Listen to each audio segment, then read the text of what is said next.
Spud, I have an idea for you. You know these Okay. these 30-day things that you're on about doing on your channel? Yeah. And you're talking about doing different things like, I know you were talking about maybe microdosing and there was a whole other thing. I have one for you, and I don't know if you'll go for it though. It might be a bit Okay. mad. I think you should do 30 days of black magic. And I'm only kind of joking. So it's not necessarily black magic, but 30 days of magic. Do a couple of the things or any number of the magic stuff. Oh, See okay, if I you get you. can get an effect, or you can, get the things like do sigils, do things like that. There's no kind of quantitatively way of judging do you become a better wizard by the end of it. But I do think 30 days of a somewhat skeptic doing magic would be an interesting experience. If after the 30 days, if I'm walking around with like a staff and a longer beard, Thou is that a shalt good not indicator? pass. Exactly. Yeah. Yeah, I could give it a go. See, black magic kind of, I don't know enough about it. Like, I don't want to be going around and Black magic just sacrificing. literally means getting things for yourself, not being. Okay. All right. Well, yeah, that's Yeah. that's all I care about. Most people say, "Oh, I do grey magic." No, you don't. You don't do No. white magic either. It's all. There is people who tried to say that it's a kind of a racist thing as well, which I mean, an argument could be made in that it's black people's magic, as in voodoo and stuff like that. But that's not really what No, the I wouldn't distinction buy that. is. Sure, isn't isn't voodoo like less than 100 years old or something? It is, but it's based on African. Yeah, magic. It's exported African magic, same as hoodoo. Hoodoo is when African religions met Christianity practically. Right. Okay. Yeah. Cool. In like diminishing an entire religion into one sentence. Well, it's like, isn't Rastafari? Well, it's not Rastafarianism. Isn't an ism? It's Rasta, isn't it? Is that the proper name? And I don't know. I think so.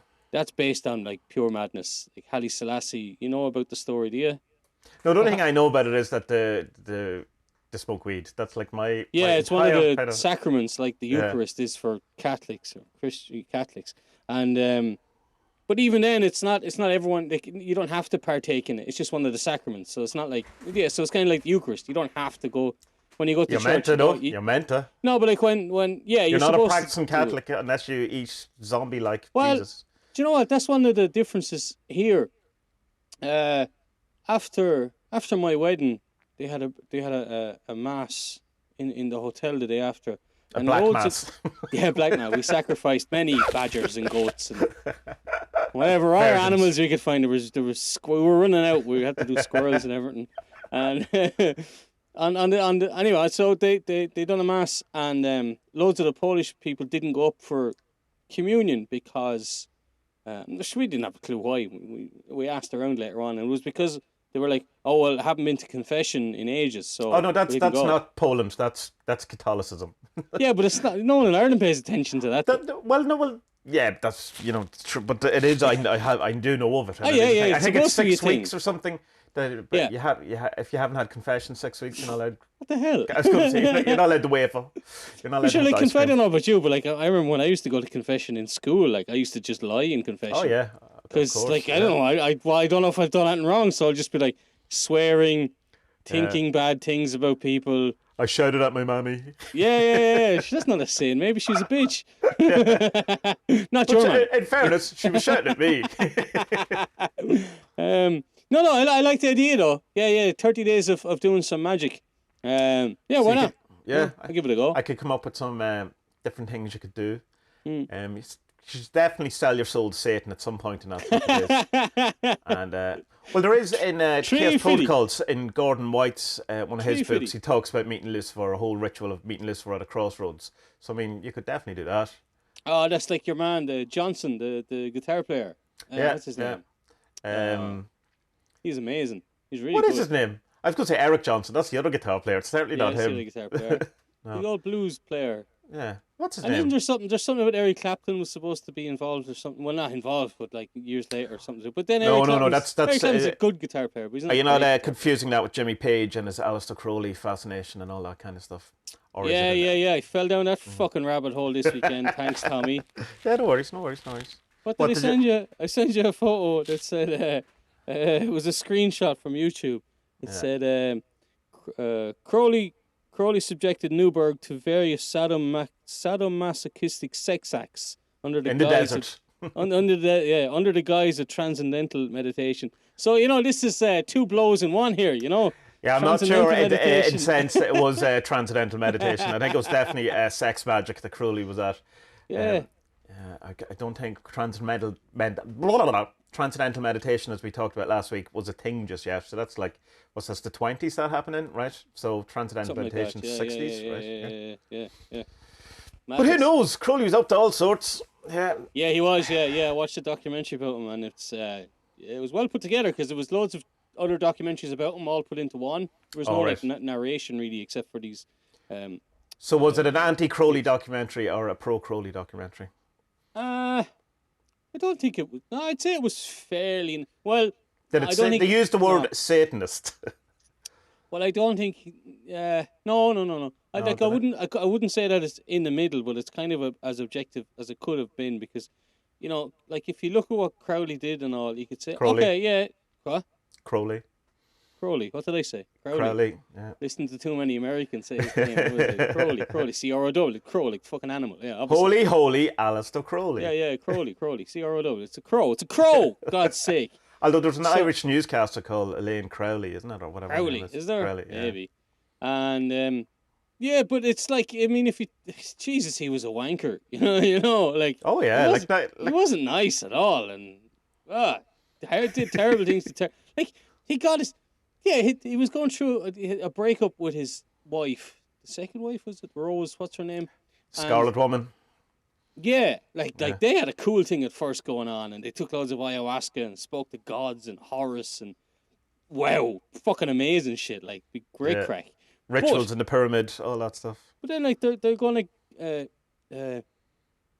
kind of break up, and then the kid they have dies and he blamed her for the kid getting some sickness, and the kid never had this sickness, but he blamed her anyway. And then they go back to Scotland, and he's doing all these like blood sugar sex magic things with all these different fucking women and listen to the Chili Peppers, and he's tying her up in the fucking wardrobe by her ankles, and she's looking through the door at him doing all his blood sex shit with strange women, and then she gets pregnant. She gets pregnant by him.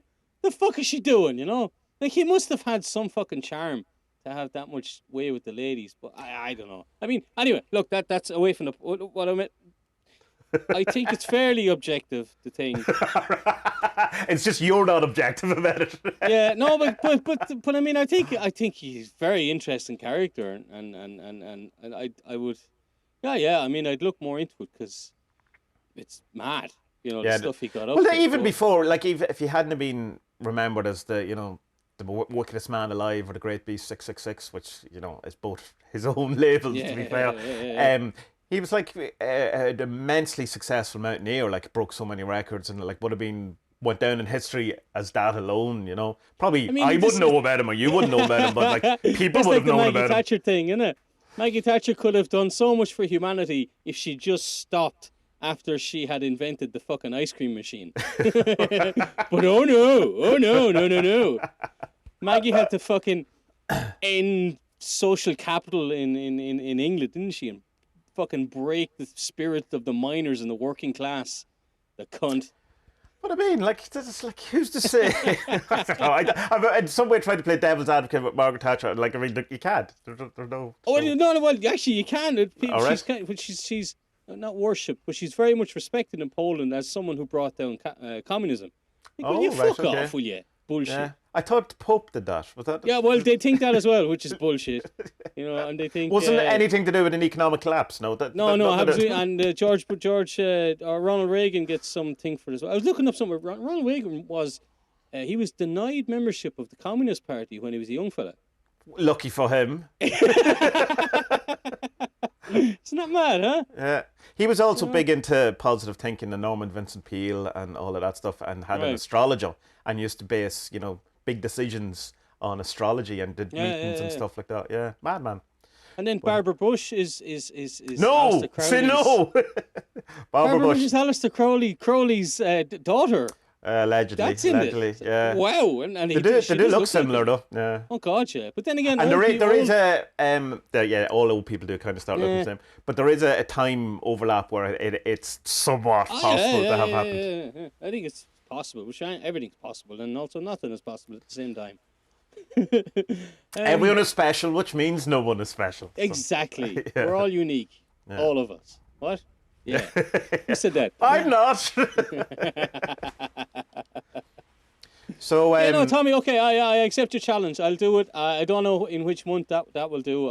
what's your I'll other do that. challenges? Get a taste of what people.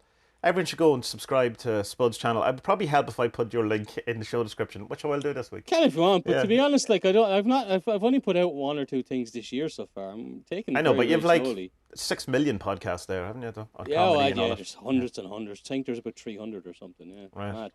You know. So what is the plan? So you have the microdosing one. Yeah, so microdosing, psilocybin, and then I'll do another one with microdosing THC eventually. I think I'll try and do both of those maybe together though, and then not put them out for a while, so that if I am raided, the evidence is gone. It's gone. Yeah. Okay, that's You know. fair. And I want to do a thing about art, maybe learning to draw, 30 days. I think that's a good one. Meditation one. Oh yeah. I want to do one about learning Polish as well, because like I'm here fucking 10 years, 11 years, and my Polish is about as good as my 4-year-olds. It's embarrassing. And I'm not as bad as I think I am, but I'm not nearly as good as I should be. Yeah. Definitely as I should be anyway. I'll get there. What else? And I mean as well, like I still have I've two documentaries recorded, and well, one is out, but I need to recut it and put more stuff into it. So I need to put those out, and they'll be full length, 45-minute documentaries as well. I'm just going to put them out. I'm not even going to bother pitching anyone. I'm just saying, yeah, this is my stuff now. Good luck. Right. And wish it well and put it Yeah. on its way, because it's been around my neck now for ages, you know. But Yeah. I got to get them done. You know yourself, when you sit down to like filming and editing and writing this stuff, it's great fun. Yeah, Wonderful. yeah. It's very creative. Editing, God, it's like doing your laundry, you know. It's like, I think it's all right when it's a 10-minute YouTube video. When it's an hour and a half documentary, it gets a bit more. Yeah, an hour and a half Or documentary, you and have half it's in Polish. yeah, when you have an awful lot, you have this scene. Like at least most of the stuff I have to edit, it's literally me standing in Yeah. beside a castle six times. It's not like 6 castles, 4 days, 20 people, an ostrich, and a small gorilla. Yeah. As your documentaries are. So The gorilla, I like it. Yeah, so that's the plan, Tommy. I'll just I'm going to take it easy though, because you know me. I've always put too much pressure on myself to do too many things, and now I'm just like yeah, but what you might happen is you might put too much pressure on yourself to take it easy. No, that doesn't. No, that's not how it works. So you have started having cosmic experiences with meditation, I hear, Jesus, coming I from was last telling you. week. So from the transcendental meditation stuff, just this kind of phrase or words just kind of came into my head, and it says, yeah, I'll try that. And I know now where it comes from, and I showed you where it was. Yeah. I thought it came from like an American Indian chant, and it does kind of sound like one. But I picked it up from a fucking Pearl Jam song where Eddie Vedder's not singing, but he's just saying gibberish, a bit like, Sigur Rós have that Hoplandic language. It's not Icelandic. Oh, right, it's not yeah. anything. Or Jim Morrison. Exactly. I was an Elvis impression for some reason rather than a Jim Morrison impression. But... So this phrase kind of came into my head, and it's not like you had told me that most people think it should be one syllable or something, and I get that. It's not most people. Yeah, it's very kind of broad strokes and all that, but it has been said by numerous people that one syllable is a good thing to do. But like one of the more famous mantras is Maranatha, which is the kind of Christian Jesus-y one, and of course that is 4 syllables. So and people find that fine. So whatever works for people works. Yeah. You know? Yeah. So I was there, and it was just next thing I remember kind of 3 distinct kind of scenes. One was this is kind of hard to explain now. I was trying to think how to explain it to you. One was like, well, you can see me, so I can explain it. One was like, a face was like this, yeah, kind of cut, and this part of it was under mercury or some kind of weird So fluid. split through your face, quarter lead, like 45 degrees. Yeah, 45 degrees. One Yeah. eye was showing, you know. Right, yeah. But it was going backwards and into the water. You get me? All right. So it was like that. Yeah. So there was two faces, but on like a wheel of 6. You get me? But it was the same two faces going. Right, backwards. yes, yeah. All right. So I was like, okay, that was weird. And then that went, and then suddenly I just went, like I'm up in the cosmos, and I can see like planets and stars and supernova and all sorts of mad things going along. And then what comes into view is this spaceship. But as I look closer, it's Keith Richards smoking a cigar in the shape of a spaceship. Right. That was it. Well, which is interesting because, I mean, of course, UFOs were cigar-shaped for a long while. Back in the 40s and 50s, that was what, you know, the way we think of them as saucers, that was a cigar-shaped for a while. Okay. Now, here's the thing. Did you continue to speak your mantra or repeat your mantra through all of these experiences, or did you just let it go and forget the whole reason why you were there in the first place? I don't remember. I remember just thinking, wow, that's cool. And then kind of trying to experience it the best I could, even though, like, I know it's in my head, or maybe I am time traveling or whatever. But then come back to it then again. I've tried it a couple of times since, but, like, over the weekend, my 2 kids were here and my parents-in-law were here, so there was just no silence at all. Yeah. You know? Yeah, because the reason why I say that is because, like, strictly speaking, you're not meant to have any fun with this at all. That you would, as soon as you've seen the vision, you have to step back and go back to your mantra, no matter what you think. But, like, I say, have a bit of fun, you know? I'm not going for that now. I'm all about the fun, like shits and giggles, man. You know? I think it's more like when something like that happens, it usually happens to people much later, but there is that thing where at the beginning of any of these sort of practices... At beginner's luck, yeah. Yeah, you tend to have these kind of mad things. But what happens, which is, as you've known, because you were trying to do it again, is you start chasing that. And the more you then chase that experience, the less likely it is. Because, yeah. So the best thing is to just repeat it and just try and put everything out of your head and just let it go. The thing is that the Zen approach is quite nice, I think, is that, you know, you're doing it for no reason. You know, you're not doing it for better mental health. You're not doing it for experiences. You're not doing it for enlightenment. You're doing it because you're doing it. And that's it. So that's kind of, I suppose, taking out the lust of result for it. But I mean, at the same time, like, if something like that happened to me, I would kind of go, well, I'm going to spend a bit of time here. You know, I intend to meditate for the rest of my life. So one day, I think it's when you get caught up in it and chasing it and all that. I think that's it. It depends on what your goal is, really, too, with meditation. Like, yeah. I had a thing as well. I don't know if it's connected to it, but I had some kind of ideas connected with it. Because remember, we had this thing before about, you know, I want to be a writer, but I kind of looked at journalism as a kind of back way into it. But, I have this kind of thing that I'm kind of putting together in my head, and then I think about an hour after that had happened, this idea came to me of how to link parts of it together. You know, so I don't know if it's connected, but then again, I mean, you know yourself in life when you're thinking about a problem, the idea or the solution doesn't come to you until you're completely thinking about something else that has nothing to do with it. You know, so. And that's the left brain, right brain thing, isn't it? You have to occupy the left brain with some sort of logic puzzle to get the right brain to come up with the thing. Funny, you know? Yeah. It's like 2 people in your head. It's almost as if evolution, you know, didn't know what it was doing and just kind of, you know, haphazardly walked its way through. Oh, well, according to your buddy Grant Morrison, there's, at least 6 people, is it? Well, he's it depends on which Grant Morrison you're talking about. Which, like, he the different eras. He's definitely the whole larva approach. Did you come across that video? That's very interesting. That's class, I really like that one. So anyway, what I suppose we were kind of drifting into it anyway. This week we thought we'd talk about sigils, but what happened is you kind of went on a Grant Morrison kind of rabbit hole, I suppose. Yeah. He's an interesting chap, isn't he? Yeah, you see, what did you know Grant Morrison? What didn't you know before this week, I suppose? Well, I know you like him. I've seen photos of you with him. Let's just just sit there for a minute and go, yeah, the photos when I met Grant Morrison and talked to him about magic. Yeah, sure, yeah. And so I knew you were a fan of his, but all I knew about him really was he was Scottish and he was a comic. He's a writer. Something. He's not an artist, is he? He's a writer, yeah. No, but Scriptwriter. I mean, he's a pretty good artist though. Like, but Oh, is he an artist? Yeah. well, he originally started doing art, but very Right. quickly went To the writing. to the writing. Yeah, Okay. like so like there's none of his big works is him drawing, but if like he writes for other artists by drawing it first, all out, and then types it Well, up. that's mad. Yeah. That's cool. Okay. Know that. Yeah. So I mean, that's all. Because even I was saying to you that I was mixing him up with Warren Ellis.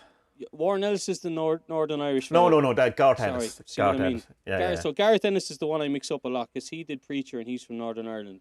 And then there's Warren. What's it? Warren Ellis. Warren Ellis. Yeah. So Warren Ellis is another name I kind of knew because I one of them has a fiction book I read and it's like a Well, Warren, noir. yeah, he's done a number of them, Warren Ellis. I don't think Garth, I was going to say Garth Brooks. I don't think Garth Brooks has any fiction books out that I know of, maybe. Yeah, I would say your the likely candidate is Warren Ellis because I think he's like 3 or 4. Yeah, books, I yeah. read it was the first one. It was kind of a noir, whodunit, Dick Tracy type of stuff. Okay. It was decent, but it was fairly obvious that it was how to explain it. It was like, do you ever read a book that's based on a movie rather than the other way around? Yes. A bit like that. So it's like, okay, yeah, I get what he's doing here, but it's a bit too visual. Yeah, That makes sense. Yes, Yeah. no, yeah. Or know? probably was written for a comic. Maybe, yeah, Yeah, that could have been. It was an idea for a Yeah. comic that didn't work as a comic, and then he said, "I can make this into a novel." So yeah, I mean, like the thing is, with like I know a lot of these names of comic people and stuff. But Yeah, it's not as if because you've read a number of comics. You've read Preacher, haven't you? And you've read- I've read plenty of comics, but I'm not like I like them, but they don't fill the whole of a book for me. There's something, and I think it's because.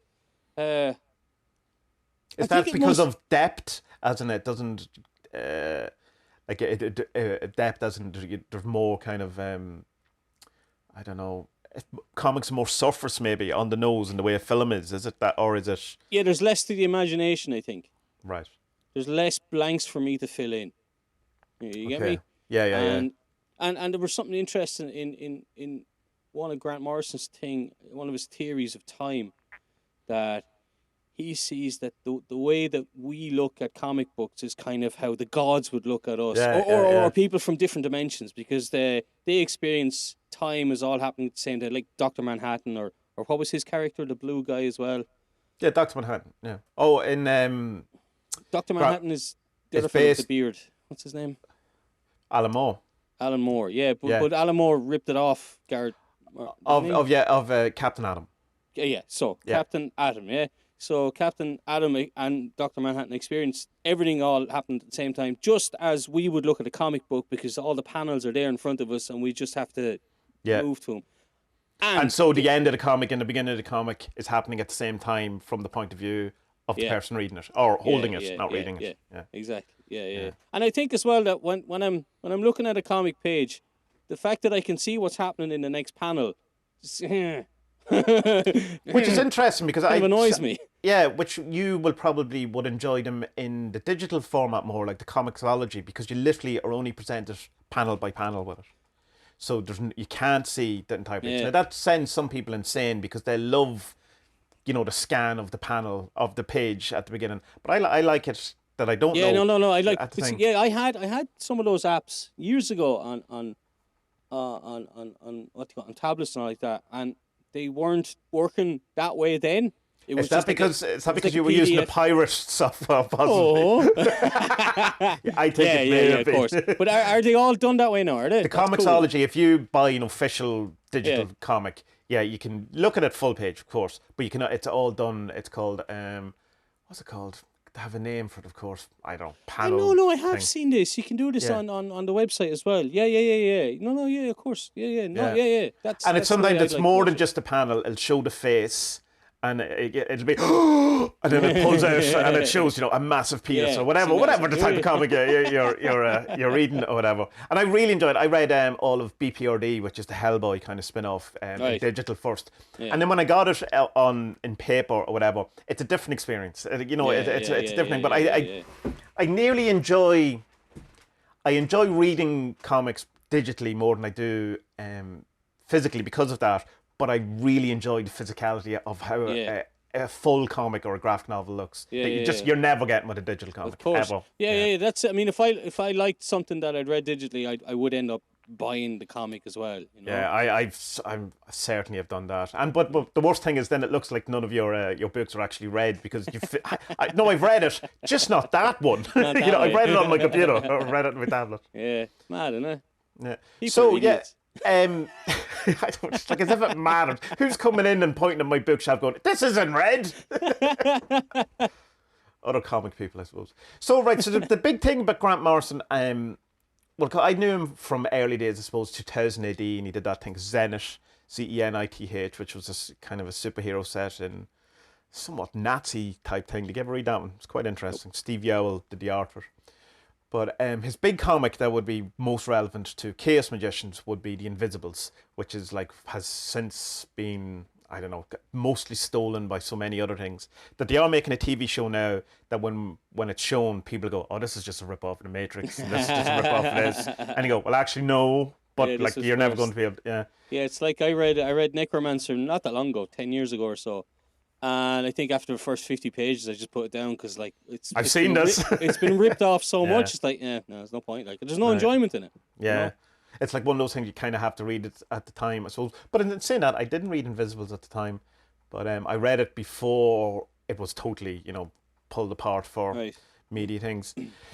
But his big thing where he most came on my scene, on my radar, whatever, is that disinfo lecture where he comes up and screams and he's at the horned thing, and it's like 40 minutes of the most amazing drunk spiel you will ever see. It's like if you went to the pub on a Friday night and someone did that, you go, "I'm definitely going back to that pub next Friday."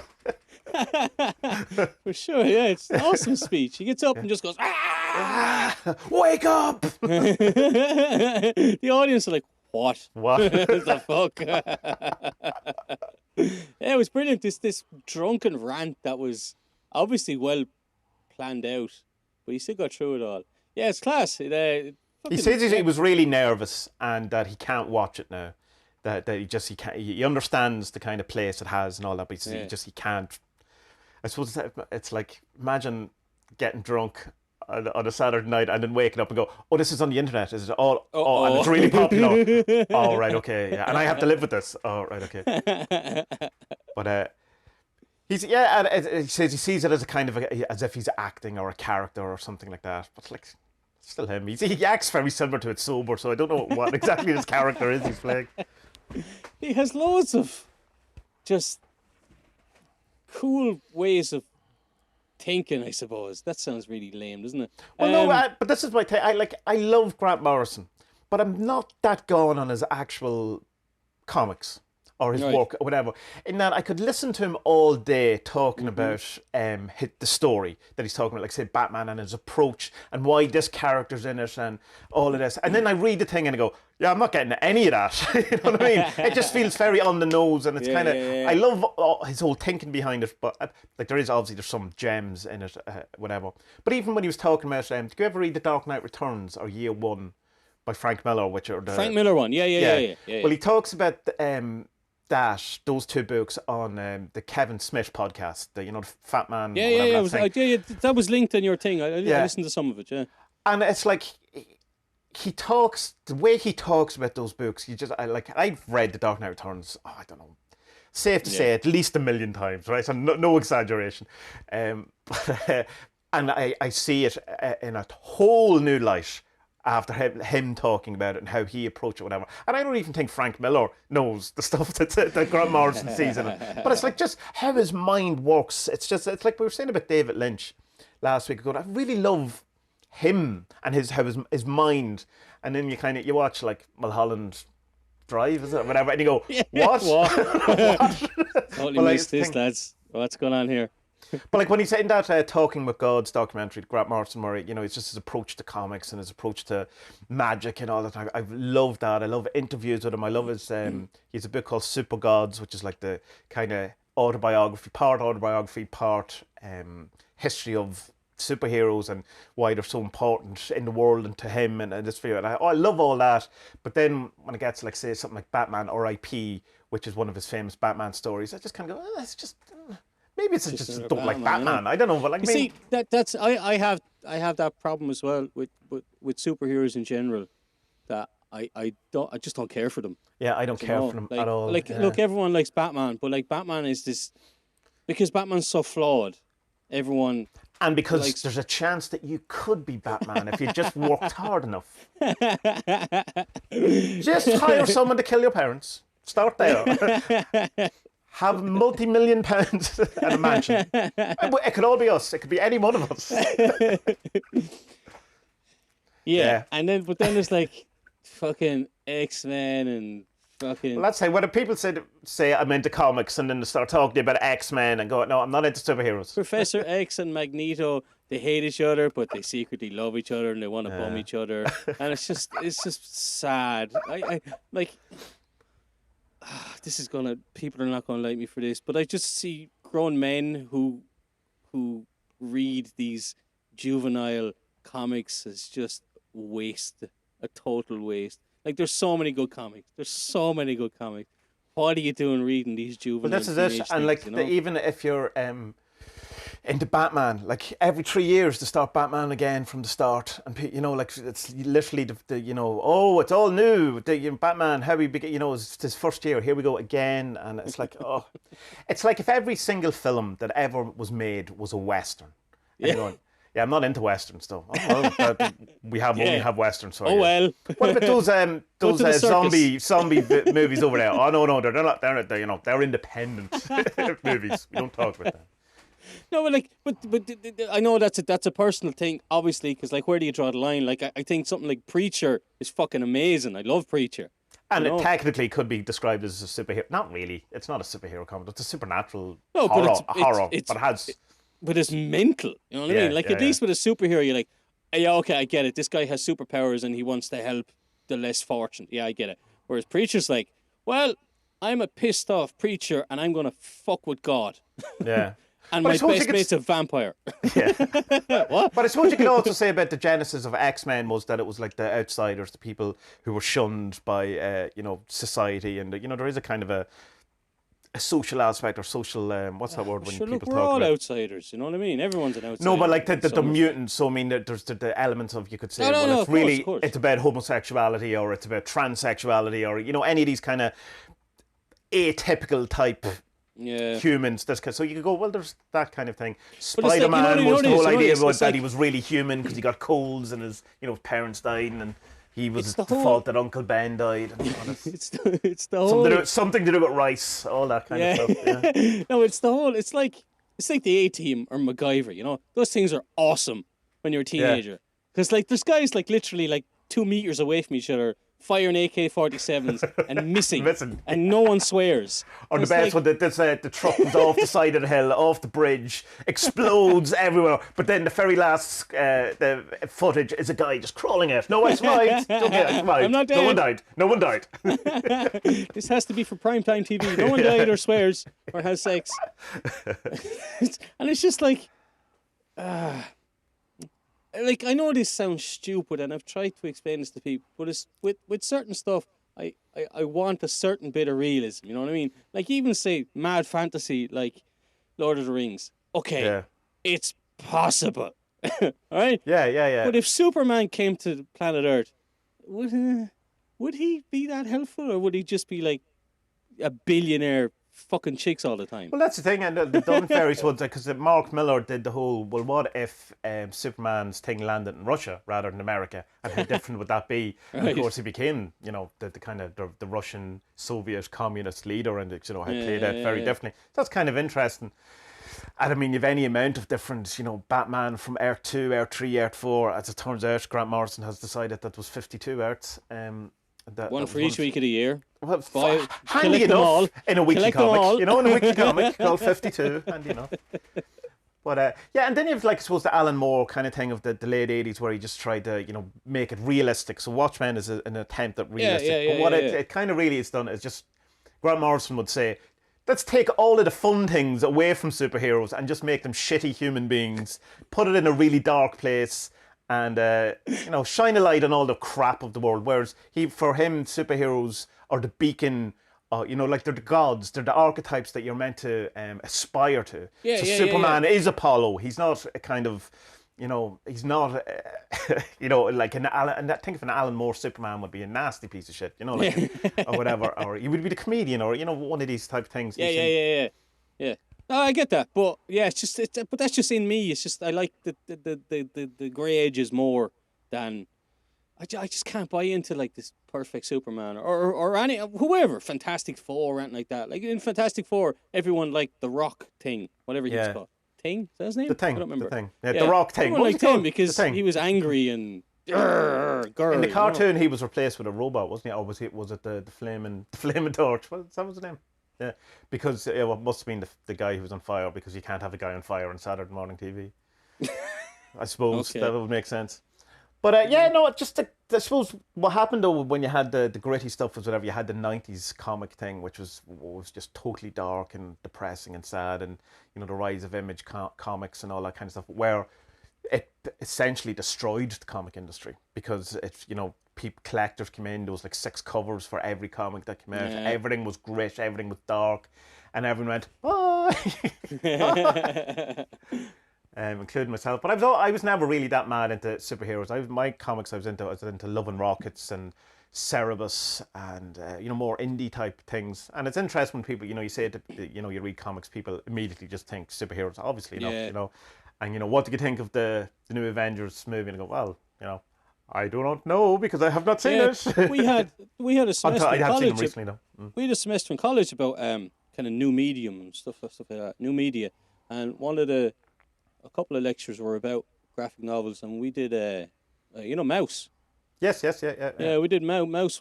I took Mouse as one of my like exam questions in one of, or study questions or something. Right. And I think Mouse is a great book. There's two, parts 1 and 2. It's fantastic, like. Yeah, it's talk about it. It's depressing. It's certainly not Well, an upbeat tale. No. But then like there's stuff like From Hell. I really like From Hell as well. Like that's a fucking bible of a book. Huge. It is, yeah. It's coming out now next month in colour, by the way. He Alright. redid it, yeah. Eddie Campbell recolored as well. My favourite thing about reading From Hell was reading the notes at the end. So you'd read a page and then you'd read Alan Moore's notes and then you'd read a page.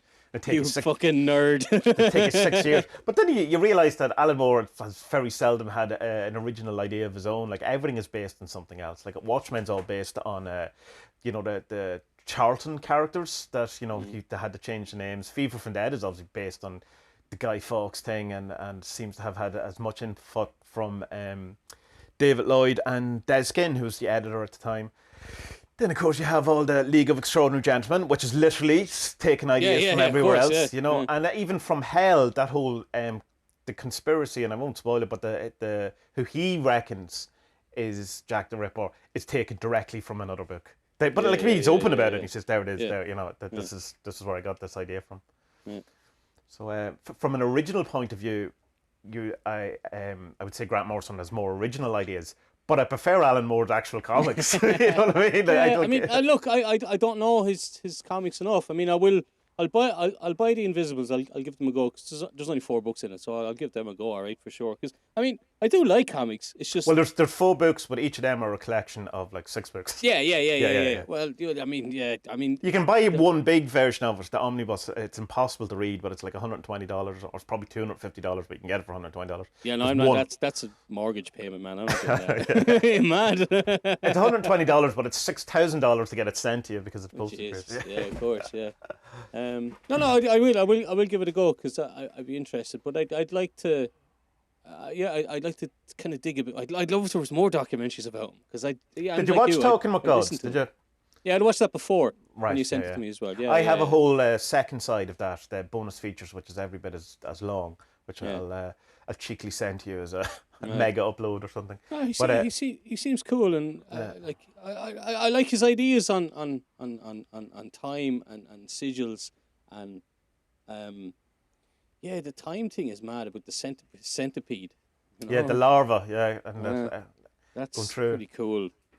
But that's a kind of modern one as well, though. And it's like, I wonder, like 200 years ago, 100 years ago, what did people think about consciousness or existence? Because now, like at the moment, we have like it seems that the biggest one seems to be that we're in a simulation, and that everything kind of revolves around like one every okay, like maybe one person is the center of it. So me, I'm the center of it, So, or you're the center of your own universe, you know. like Or else, so but then solipsism, yeah, essentially. Yeah. but like in transurfing, they would say no, that each person is the master of their own thing. Like there's no like the randonaut people. They call people NPCs, Yeah. Don't like that. and that's weird. And they're like, yeah, I was driving down the road and there was no people. And then I said to myself, isn't it strange there's no people? And then all these people come out of nowhere. It's like, shut the fuck up, you know. And but he has this thing that we're all kind of part of one thing because he smoked some hash Yeah. and he fucking tripped out on it And and met Kathmandu these went to Alpha Kathmandu Centauri. and met these fifth dimensional creatures who told him that well, because there's no time where they're from, and they perceive time differently, a bit like Dr. Atom, is that what you said? Or Dr. Captain Manhattan Atom. and Yeah, Captain Atom and Yeah. Dr. Manhattan. They perceive time as just happening. Everything happened at the same time. And so if they want to grow something like a flower or a universe or anything, they put it into this orb of time, and then within that, everything that ever happens is this thing experiencing everything, you know. But this is this kind of modern way of thinking about consciousness that, you know, maybe we are all this one thing that's connected and experiencing itself in many different ways. And you know, while I like the idea of it, it's very Well, self-centered. it's also definitely not a modern idea. Like that's one of the oldest ideas, like the non-duality thing of the world. It's a very old. Oh, is it? Yeah. See, It's I very thought that was old. quite a modern thing because of the Well, whole simulation and all that is a new spin on the thing, but it's okay, it's all certainly right, all right. like it's that old thing. There's only one person in the room was one way of describing it. Like that, Yeah. that it's each person. It's like that thing I showed you. The is it Andy Weir, the egg? Like I mean, Yeah. That was good. Yeah, yeah. So I yeah. mean that the idea has been going around for any kind of, I don't know. I mean, it's a nice idea and it's kind of romantic to think about, you know, in Yeah. a proper meaning of the word. But like, But my dad, yeah. But why? Why is that happening? Why would something do that? What benefit is it to go through so much pain and suffering and, you know, terribleness? yeah, and To, like I mean, like something comes out of it at the end and was like, shit, I was Hitler there for 70 years. that was Fuck, bad. I went a bit far there, didn't I? I like the way you said I was Hitler there for 70 years, just alluding to certain a number of other conspiracy theories. Mexico was really, really warm this time of year. Wait, how old was Hitler? 60? 50? Yeah. I have no idea. no idea, I should yeah. know that, living in Poland. Sorry. Yeah. But Alan he was Watts Austrian, not German. Don't forget Alan that. Watts Austria has gets away with it. Austria gets away with everything, so it always does.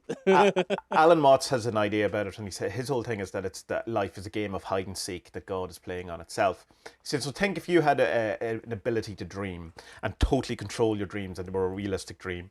Well, the first night you'd be, you know, having sex with the most beautiful women, you'd be eating the best food and all of that, and then after, you know, a couple of weeks you go, well, this is a bit boring, I need a bit of a trash. And so you'd slowly introduce trash in, you know, and kind of thing. And forgetfulness, so that you know, you could go, well, there's no point in having trash if I know I can get out of it. You know, so that's not really trash, that's not very exciting. So I'll forget about it and introduce trash.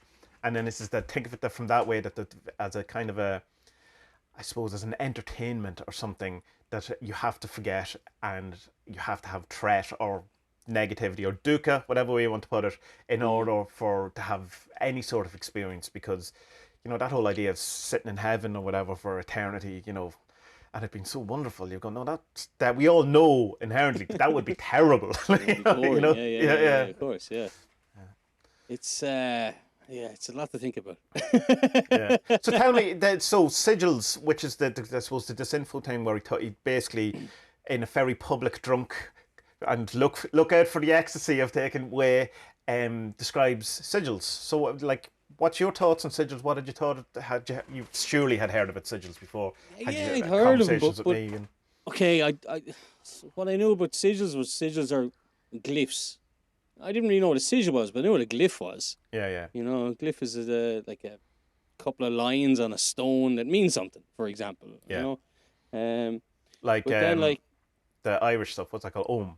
Ohm, yeah. Ogham. Og Ogham.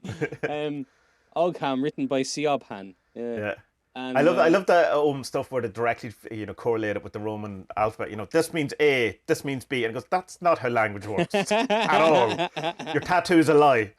Yeah, should wasn't Ohm only has 16 or something representations. It's like, It how definitely did they doesn't have get an alphabet out of 26 anyway. Yeah. Oh, yeah. So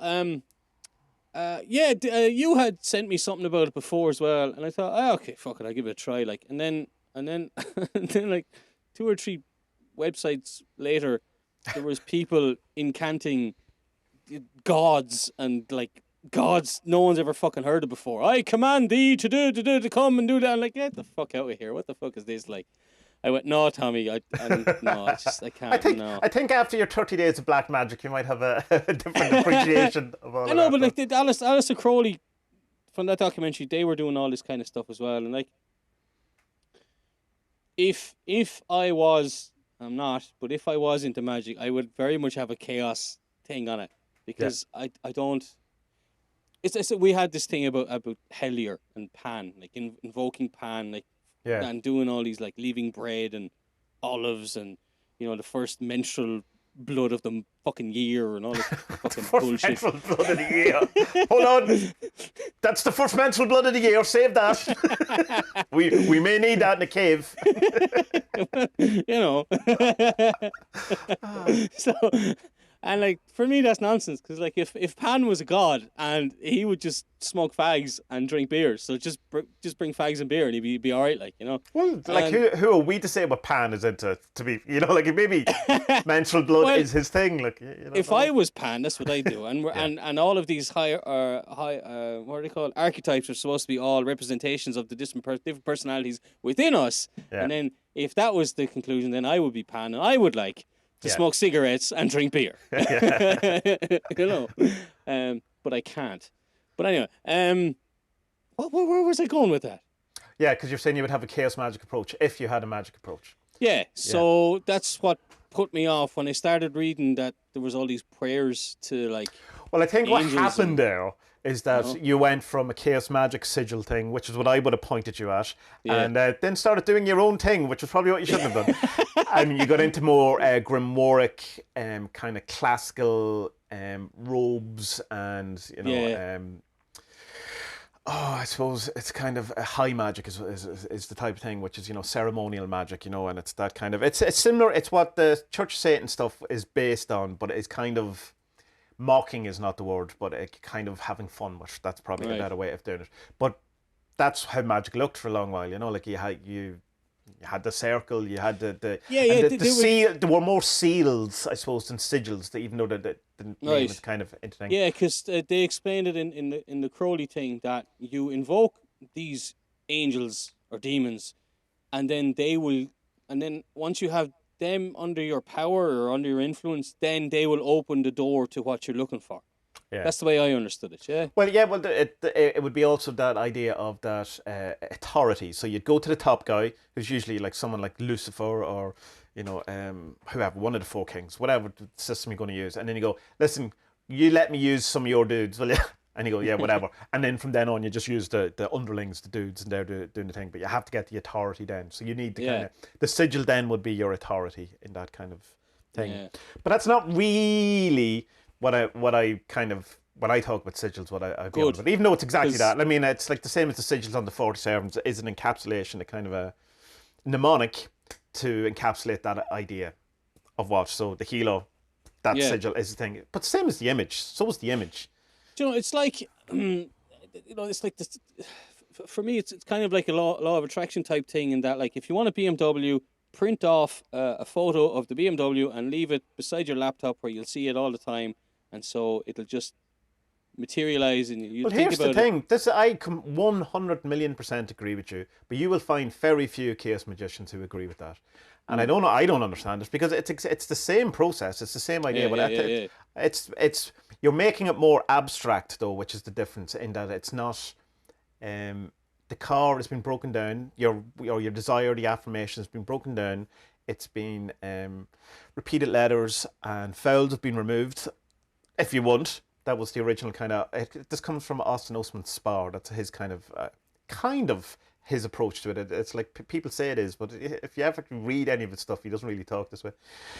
But he's the father of chaos magic. And so then you're captured down into an idea that you are, in a sense, not meant to know what that idea is anymore. That it's to remove the lust of result, the kind of the constant thinking about it, so all of that kind of stuff that, you know, is like, it's like the putting the excess potential on it that we talk about in reality transfer. It's to make it less important, less things. So if you have BMW on the wall, you're constantly BMW, whereas if you've condensed this into some sort of abstract idea, and then it's, you know, inserted into the matrix, and you get a BMW or whatever it is. Yeah. So it's very similar, but I suppose it's similar enough to say it's similar, but there is a kind of a slight what you might see as a problem with a vision board is that the lust result. It kind of negates that in a sense, or at least that's the attempt to do it. I saw a video from a fella called Spirit Monkey on YouTube. Okay. And his explanation was fairly good.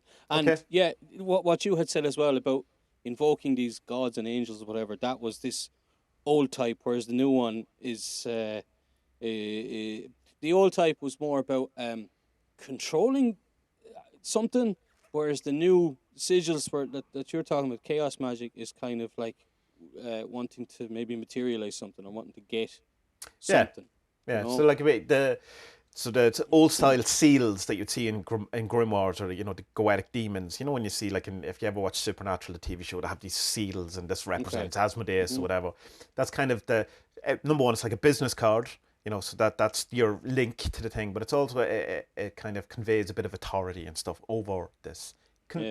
If you work within that paradigm, and if you do the actual thing as designed. I like the way Morrison talks about in I don't know if it was that lecture, but it was maybe it was on a podcast or something. But he was saying that, like, you know, the evil bastards have figured this out. Like McDonald's, M, that's a sigil. You know, all of these brands, they're all sigils, because once you make something, you write it down, and it then materializes on kind of the more kind of power it has or something.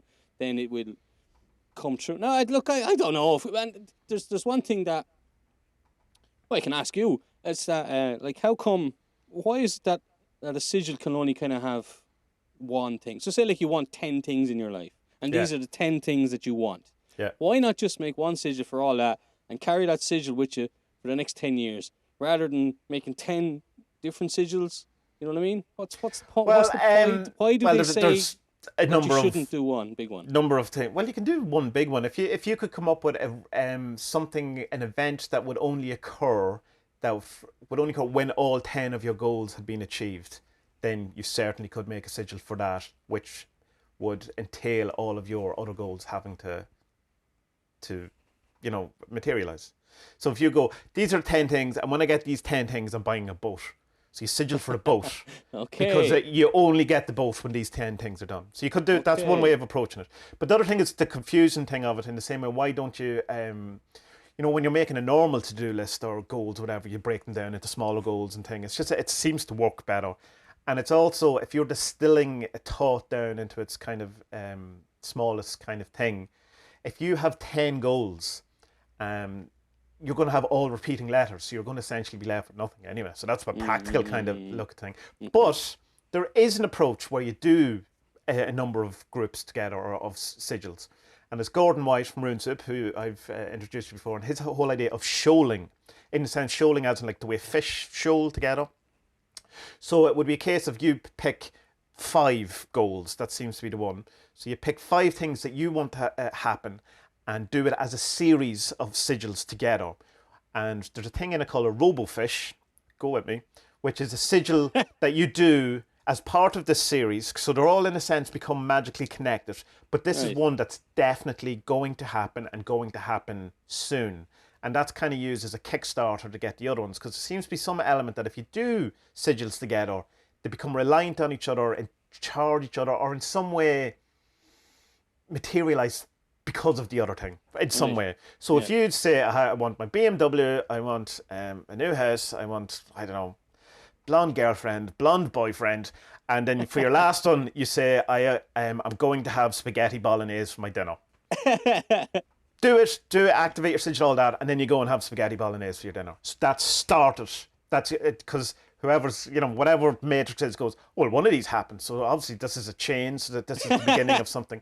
And it sounds ludicrous, but here's the thing, it seems to really work. Right. It seems to be a thing that people find really does kind of activate a sense the other ones. Now, Yeah. you can get crazy with what you want, and I think the more disparate you kind of make the things, the less effective it is. So if you can get them that they're kind of similar, so say you have like an education show, so they're all kind of something to do with this school you go to or something you want. They seem to work together. Whereas if you have BMW, I don't know, longer beard, a banana or something like that, it doesn't seem to have the same cohesiveness as it does in it. But that Okay. whole idea of the robofish, the enchanting for something and then doing it immediately or very soon after as a kickstart to your other magic seems to be more than just setting up a to-do list and doing the first thing, lick, or what's that, eat the toad, that thing, do the one thing you don't want to do first.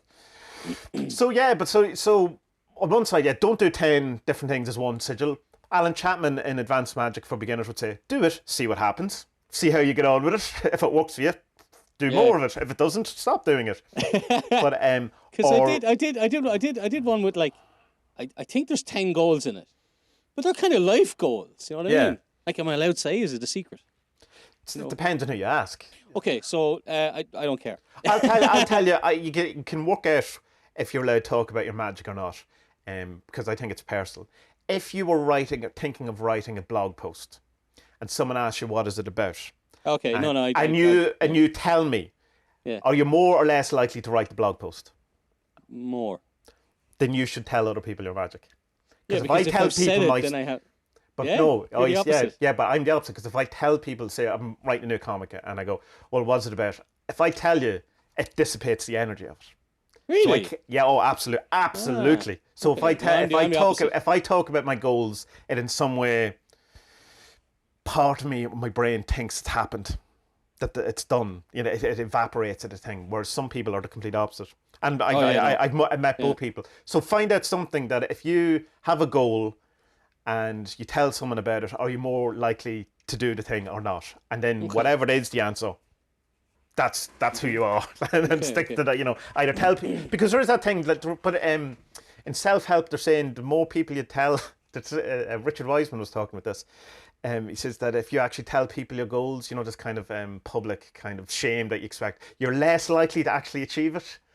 That it's kind of, in this study, this one study that was done probably with, 4 So people. with that, my first aim was to be a good dad. Second one was to be a good husband. Right. The rest of them don't matter, right? Yeah. They are kind of life moral goals, okay? And so I had about 10 or so, and I put them all into this one of these ones I found on the internet, and I went through 4 or 5 different ones.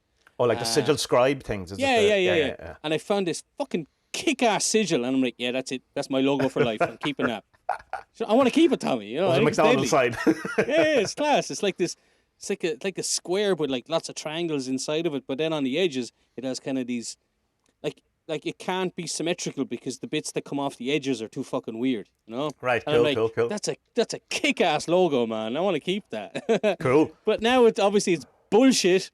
No, it's not. Why is it bullshit? Like, it's like No. Because everyone says you're not supposed to have. You're supposed to do individual ones for. no, but like that's the point of chaos magic. It's everyone can give you advice all you they want, and they can say it this thing. It's what works for you, and that's the only thing that matters. So if that felt right for you to do it, you should have. That's the way you should have done it. The only thing then you have to be aware of is, does it fucking work or not? And if it doesn't work, then change it. There's no point being bullying through. No, Well, this is how I do sigils. Well, none of them work, but it's how I do them. Well, okay.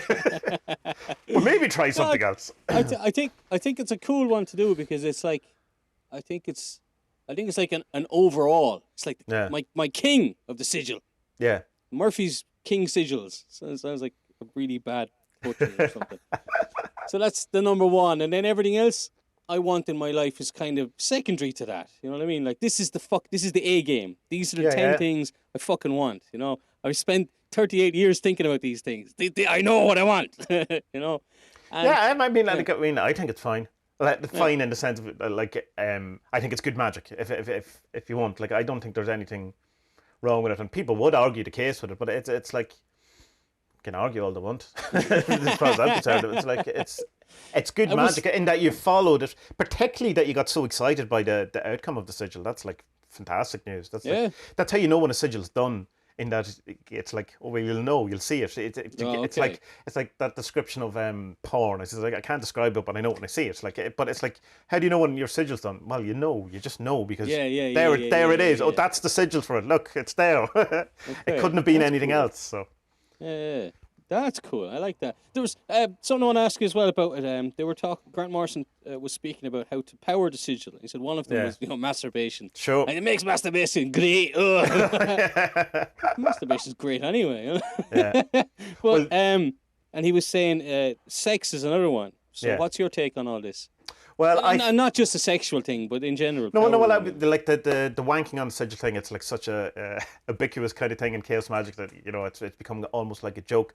I have done it, and I've found that it's no more effective than not doing it. So unless it's fun, but they try it because it is more effective for some people. It's as simple as that. It's mad. The idea, of course, is that it's not just that you're wanking on the sigil, it's this idea of gnosis, which is a terrible word for it, which just is a Greek word that means knowledge, but the actual idea of it is that it's the point where your brain just switches off. And so that you're conscious. It's like what we were talking about earlier on, where you have to, annoy your I don't know about you, Tommy, but I'm usually trying to listen out for anyone coming. But at the exact moment, there's bliss kind of thing. But it's like that whole thing of it's switching one half of your brain off so that your other one can engage. It's kind of switching your brain off so you can slip this little sigil in under the door, into the matrix, into consciousness, in the back door, or whatever. That's the kind of idea. But of course, it can come from any sort of overpowering emotion. So, I mean, you can have one of the most successful kind of sigil launching or magic thing I ever did was with extreme anger, where I got so frustrated about something that I was just fucking screaming. And at that point, rather than just being kind of angry at the thing, I released an intention. Just sort this out. Bang. And did massively, So it's music is another one. When you get the tingles up your spine, or that kind of otherworldly thing you can get from some music, from certain things, at the kind of pinnacle of that, launch the sigil, What do you mean launch, though? I mean, just think about it. If it's wanking at the exact moment of orgasm, you look at it. That's right. Yeah, and then, you can either get rid of it or keep it or whatever. There's thoughts all around that.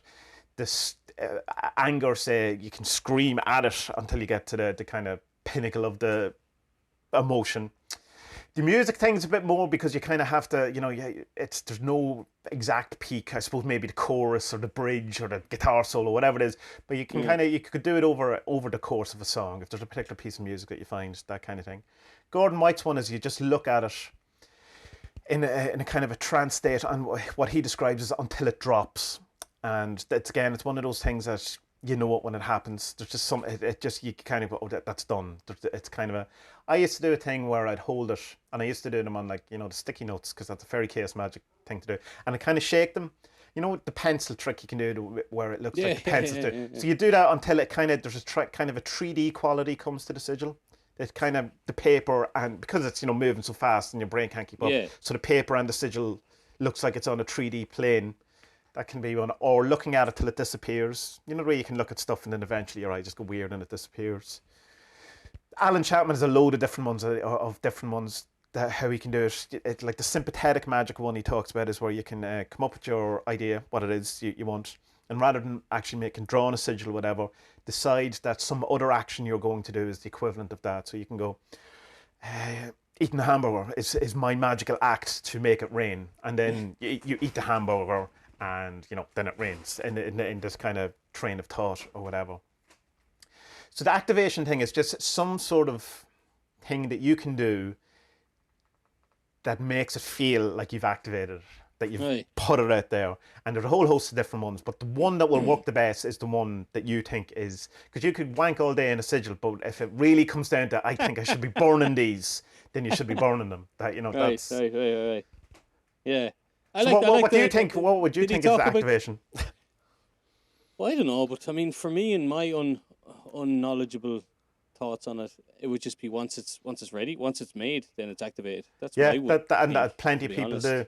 I used to put No. them when because we go to walk in forests. There's what forest, and there was a load of stones, and there was like a hole at the thing that looked like a post box. So I used to post. I used to post them in Cool. there. Yeah. Yeah, So to that's a anything, cool like, idea. or Yeah, yeah, yeah. leave them on the street with money on them, so Well, that see, I someone like. has to pick it up. Did he talk? Was it? I think it was Grant Morrison. That's what he spoke about. It can be true, kind of tantric sex as well, and that kind of. Well, I don't know if it's. I like that idea, but it's that I've heard of this plenty of times before, and that there's even like. Isn't like the old Freemason thing. Like the Freemasons are supposed to be based on this counter knowledge kind of religion or something like that. But when you actually look underneath all of the layers of the onion, like their way of finding God is through sex. Sex Right, is yeah, the yeah. way that sex is the only way that humans can come in contact with God. So it's through orgasm. Well, it's So- the point of creation in humans. Like that's Right, that, yeah, that is, yeah, yeah. So it's to contact creation or divinity. Let's assume they're synonymous with each other. Then that's as close as we could do it. It's like Yeah. But which is why Crowley was shagging Newberg in the fucking desert. Like I mean I know it's all of that, but that is why he was doing it. Like But there's surely, all like, of I this mean, stuff. if you're going to have sex and the aim is that you're going to see God, well, surely you should at least be having sex with someone you like. You know, Well, it depends. Like it's on your, I suppose, on your outlook, or whatever. Crowley did reckon that anal sex was the most, or anal sex magic was the most powerful magic. So new band name. you know, up the Not wrong. disagreeing with him. That's it. Yeah. You know, ranting. But like, no, I mean, if it's like, not yourself, you have this mega fucking earth-shattering orgasm, Yeah. and yeah, like there is a feeling in the room or whatever, like, wow, that was immense. Like maybe, But the problem is if that's what your wife or your girlfriend or someone you love, whatever, is you're mixing in romantic love with that and other stuff, other feelings, all of that. no, I'm But not, I'm if you're not doing thinking it- about her, Tommy. Come on, I'm a man. but that if say you're doing it with a stranger, or I suppose if you're doing the chaos magic wank method, it's not going to involve any of these kind of the things that could add Extra to it. feelings, like, yeah. Yeah, any of those, they're not going to kind of But, don't know, but stain if, the thing. if God is love, and that's Yeah. what he's supposed to be, well, then surely there needs to be romantic love for sex to be the best it can be. Is that your experience?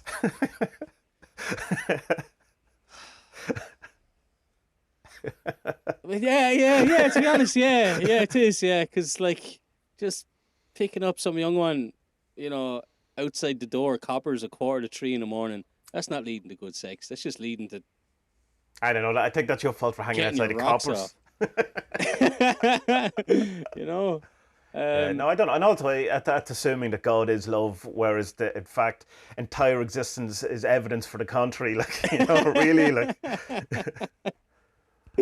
I don't know. Well, I want it to be love. Come on, let me No, be I know, naive I'm and all just- puppy dog eyed. Yeah, no, Yes. I think it's yeah. But like, what are you gonna do? Like, you're fucking going at it, and then like, oh, wait. These are my actual noises, and this is the cum place you're looking at right now. Like, what are you supposed to do? You're supposed to, like, as soon as you blow your load, you're supposed to hold on, honey, hold on. I got something I need to look at. No, well, number one, you're meant to tell the person beforehand what you're doing, because this whole kind of thing of, consent, whether it be in magic or sex or anything. But you can draw it on the person's body. You can like draw it on their head. You can draw it on their back, whatever position you want to do. draw it on their chest Elbow. and present them with some sort of necklace. I hear is appropriate maybe sometimes, but or any of these things like or have it like literally above the bed Yeah. or whatever. Like I mean, as I said, it's like it's the one that people kind of get obsessed with in a sense, or kind of because it's so kind of particularly if you come from like a Christian background, there's kind of this kind of profanity to it as well. Because you're not meant to enjoy sex for a start, and you're not meant to use sex to get other things you like. How dare you?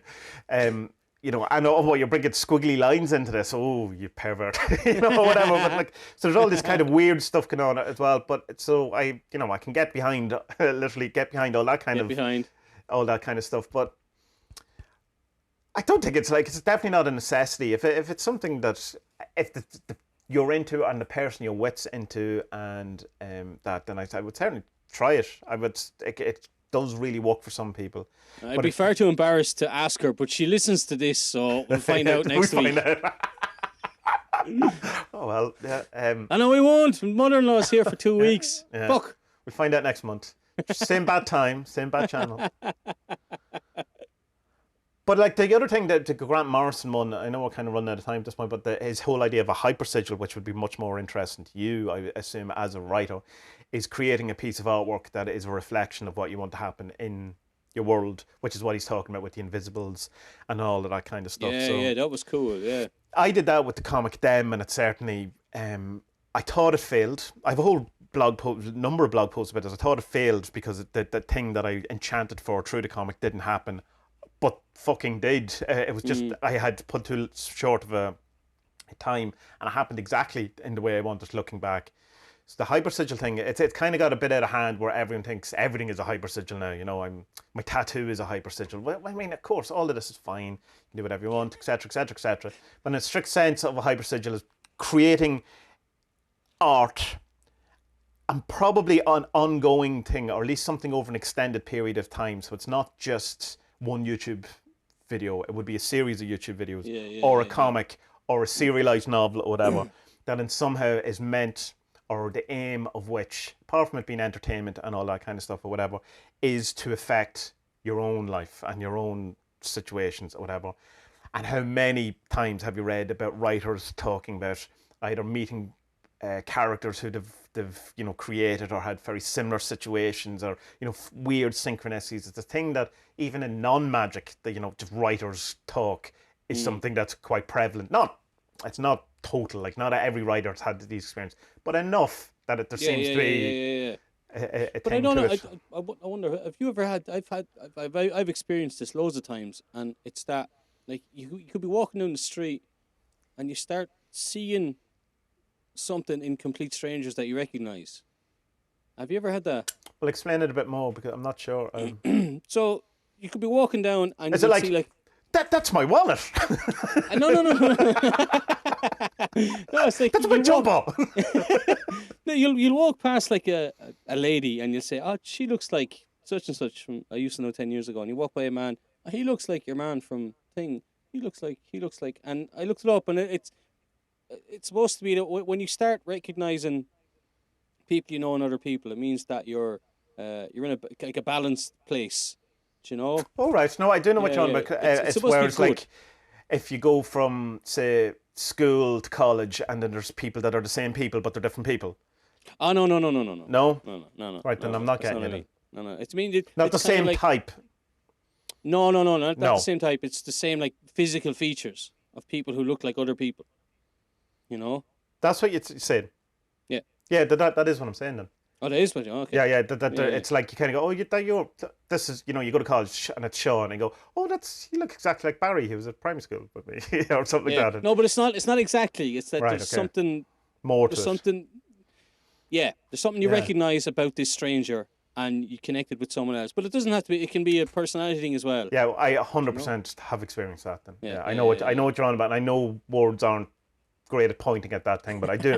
I totally know what you're on about. Yeah, that's a cool thing. I've had it a few times. There was another thing as well I had before.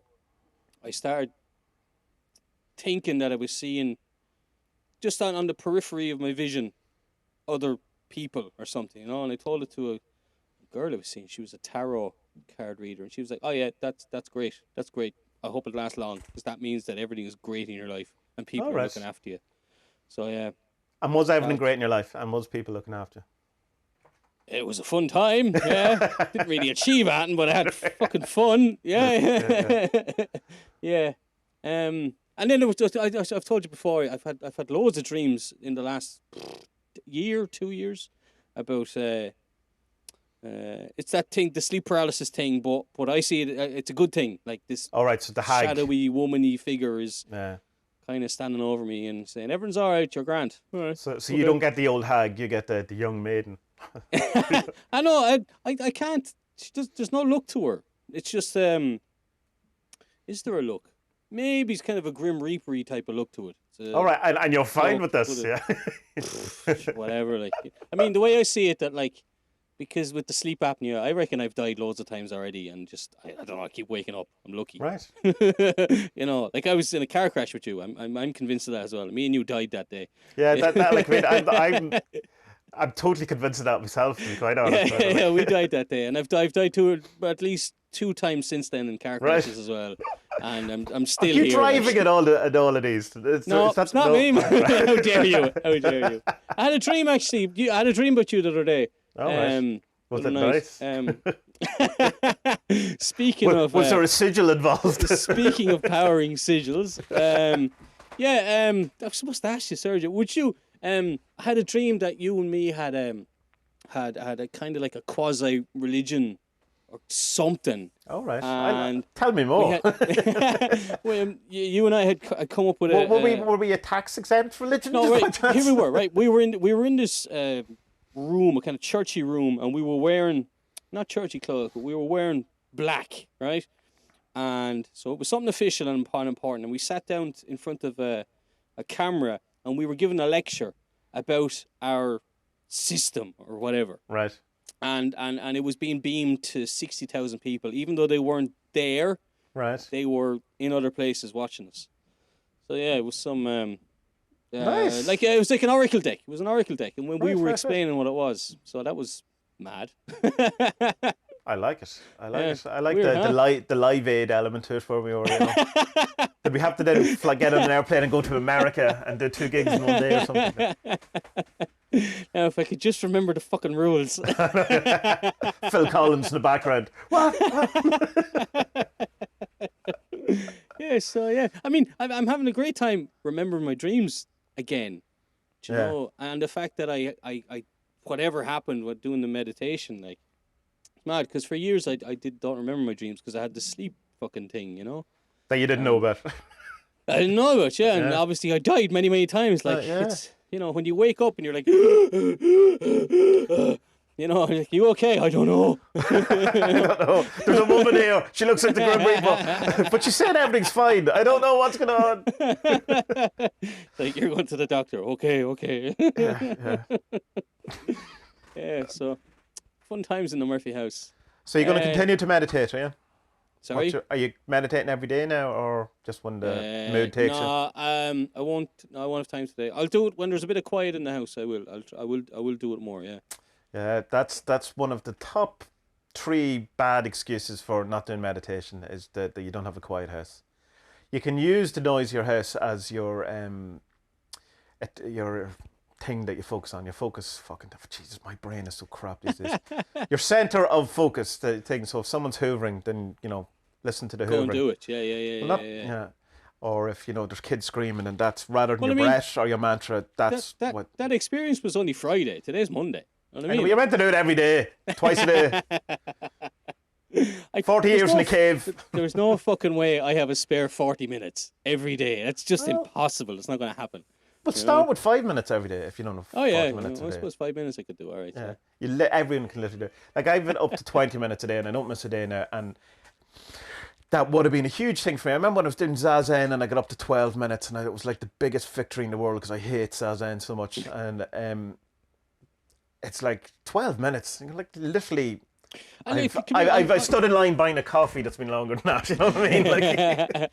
Like, on the sigils, like, would you like how many sigils would you do in a month, or would you do one a week, or like what's the line for you to Yeah, draw, I haven't to done, draw a sigil, because it's like, well, is that important enough for a sigil? You know? Well, you see, this kind of, I'm in a kind of a magic lull at the minute, so I'm not really doing much sigil thing because of trying to Not a work quiet out. house, no. No, yeah, not a quiet house. I just can't find the time to do it. It's that kind of middle ground between I have enough stuff. I don't want any stuff, so I'm not sigilling for stuff, and I'm trying to work out stuff emotionally, mentally, and all these kind of things. And I'm just trying to. It's like I'll tell you exactly what I'm doing.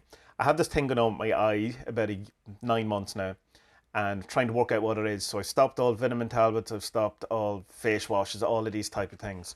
So I'm kind of doing that as an approach to other parts of my life as well. So I'm not doing sigils. I'm not doing anything. It's just kind of bringing it down. At the minute, I'm just doing a card a day of the 47s. That's part of the thing. And that's literally as far as my magic is going at the minute. But to actually answer your question on a more, when it's a more kind of magic-y period for me, there will be a point that I can feel that there's too many sigils on the go and I have to clear them.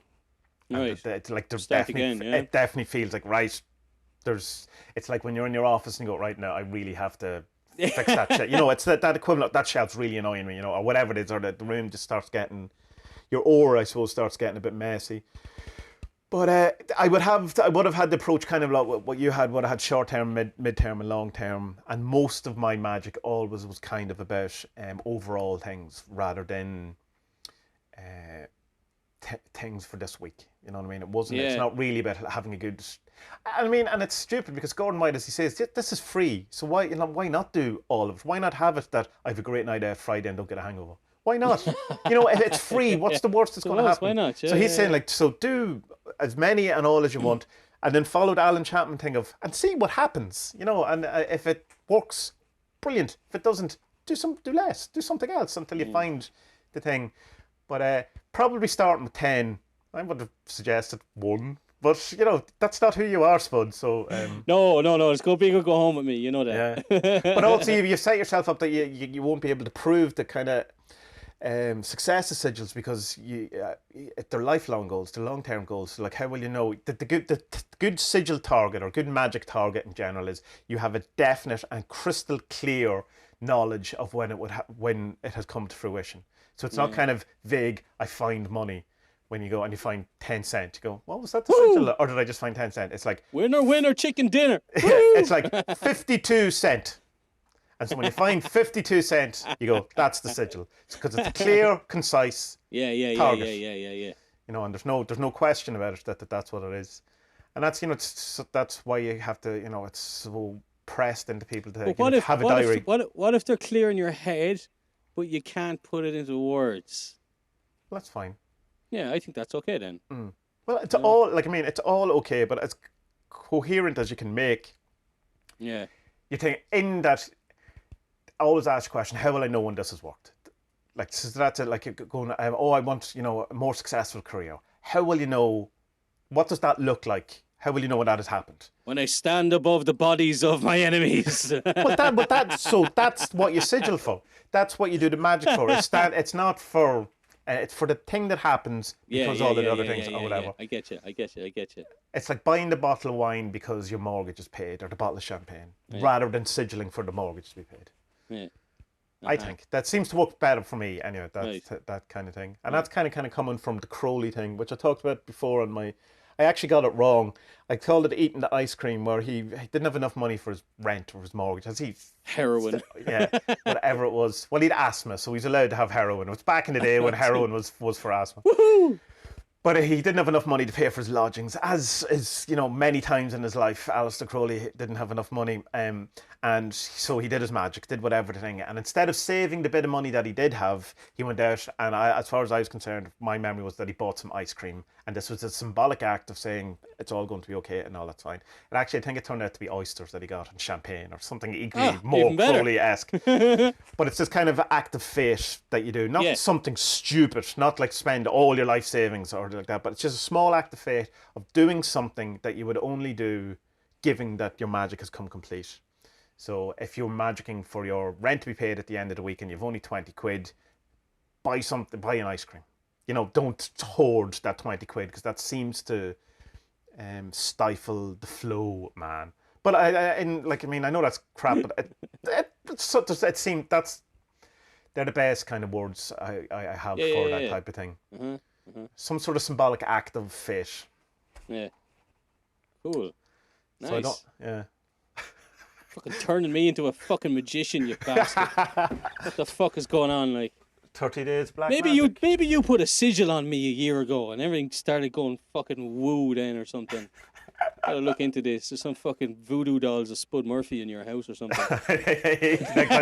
Just, what's this? Don't look. Why can't I go in that room, Tommy? Yeah, don't go in there. Don't ever go in there. That room's not for you.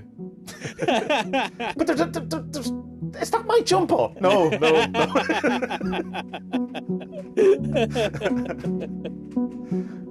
Right. Bye-bye. Bye. Nice one.